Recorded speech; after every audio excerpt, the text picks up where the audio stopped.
Cool. Actually, I'm a very blessed late bloomer.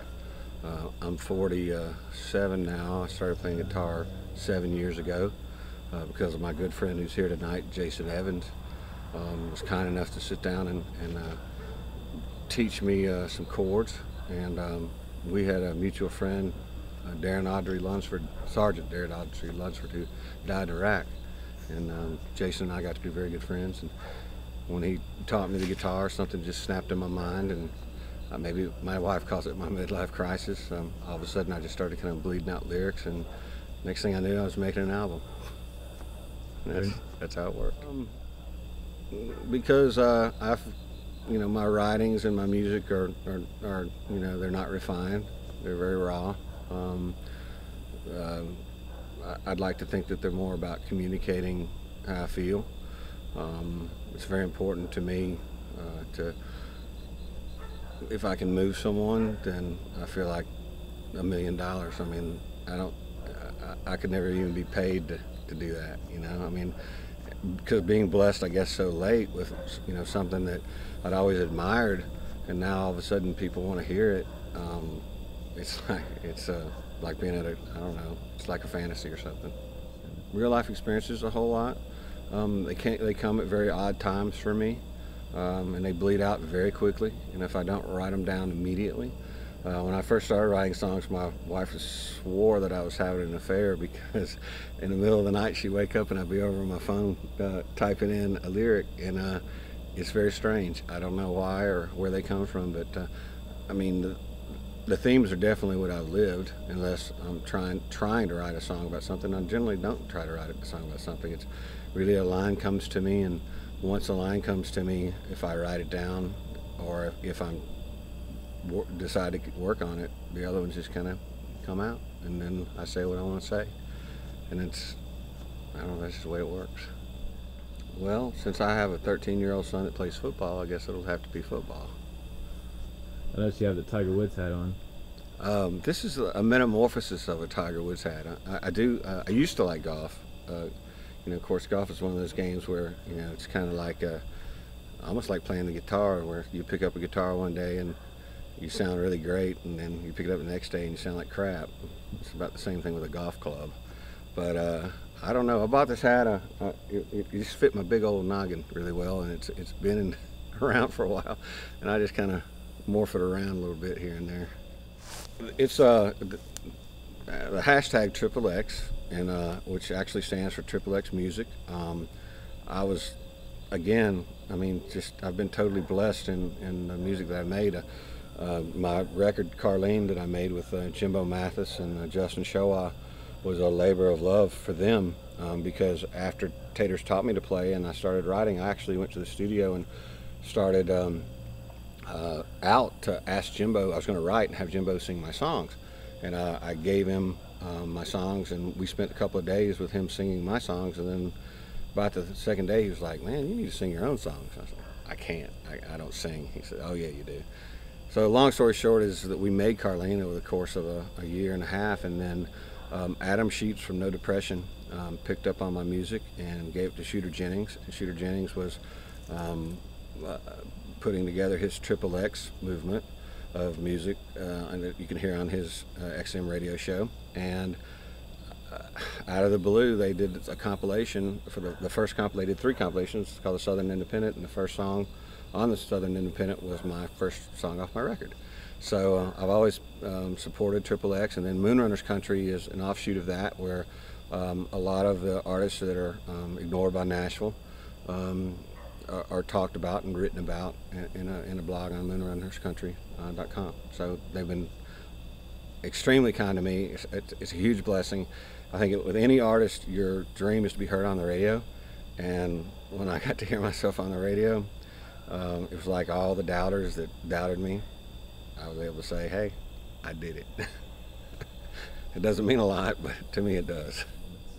Oh my Lord. Well, to me, my favorite Harpo moment is the fact that, first of all, I looked for Harpo for a long time. I wanted to meet him, and then one night Jeff Paget, we were at the bar here in Sardis, and he's like, "You really want to meet Harpo?" I said, "Yeah." He said, okay, so we got to go buy a bottle of whiskey. I said, okay. So we got some whiskey and we went down to Floyd's Island. And I met him. And of course, the next time I saw him, he didn't really remember it. But he and I got to be fast friends. I mean, he's my buddy and a mentor to me. He's a phenomenal songwriter and a phenomenal human being. And to me, he's a present-day Mark Twain. And but my favorite story about Harpo is that we wrote a song, or I wrote a song called The 31st December, and I recorded it with Chad Smith in his studio in Batesville. And Harpo and Zachariah Lloyd Tillotson, Zachariah Lloyd as you call him, came and played guitar and played drums on it, and we all pitched in, and Shooter sent it up to Shooter, and he flipped out over it, and on his New Year's Eve show, he played it as the last song of New Year's, and it's a New Year's song, and Harpo sings on that song. And my favorite story about Harpo is that New Year's Eve evening, sitting there and watching his eyes light up when he heard himself on the radio. And it was very cool, because all these years, you know, people around here, they don't appreciate him. People outside of here, when they hear it, they go wild for it, but everyone here knows him. So it's kind of like anyone, I guess. Well, I've had a long journey. I've lived in Chicago, Charlotte, North Carolina. Actually, I came to Memphis. My mother was the 12th employee of Federal Express, and so we came here with FedEx, and then grew up in Memphis. And then in 2000, after a brief stint in LA, my wife and my daughter and I and my new son decided to come down here and live near her parents and move to a small town. And having grown up in a small town, I kind of thought, well, that would be a great thing. And it has been a great thing. But I thought it would like really slow everything down. And as my song I sang earlier would attest to, all I did was put the foot on the gas pedal. So it's Sardis is a great town. It really is. And you know, all these little towns in Mississippi are just priceless. I mean, I love living here, and I don't miss having a red light in my town at all. It's a song. Yeah, it's pretty autobiographical. I used to run the bars and stuff here in this town and act like something that I totally wasn't, or act like something that I was, which was just a complete ass, and spend a whole bunch of money. And you know, I was a builder, and all the things that I always hated, I was, and for some reason I didn't get that then. And it was just really only after I turned 40 and Taters took me under his wing playing music, and I got away from that I really look back on it and see what an idiot I was.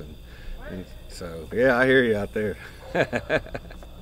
So I mean, the truth be told, I mean, yeah, that's so music has been my savior for sure. Well, since I have kids, I would give them $100,000 apiece. I give my mom $100,000. I give my wife $100,000, and then the rest I'd probably give away. Yeah, I give it away. Oh, guitar. I mean, I'm not gonna live long on the island. I may as well enjoy myself. You got some really good answers. Gee. I mean, do you have anything else you want to add to it? I mean, this is just kind of the story of you in a short 9-minute interview and stuff. No, I mean, I just really appreciate you guys, and you know, I appreciate Oxford. There's so much talent. I mean, so much talent here. From Rocket 88 and Jamie and Rosie Posey, Jason Evans and Tony Boyd, Jim O'Mathis, my huge mentor. And I mean, I am a reverend. I married he and his wife. That's the one wedding I've done. I'm doing another wedding Friday, as a matter of fact. It'll be my second wedding. But there's just so much. It's unbelievable. I mean, Zachariah, John, who played with Zach on my first record. I mean, my song "Road to Hagsburg" is everyone's favorite song, and that was like catching lightning in a bottle. And that experience in the studio from all these great musicians that we just pulled in out of the blue. Patrick, I can't remember his last name, lives in Starkville. They all came in and just made this beautiful, beautiful thing happen. And I love the slogan, "This is not Nashville."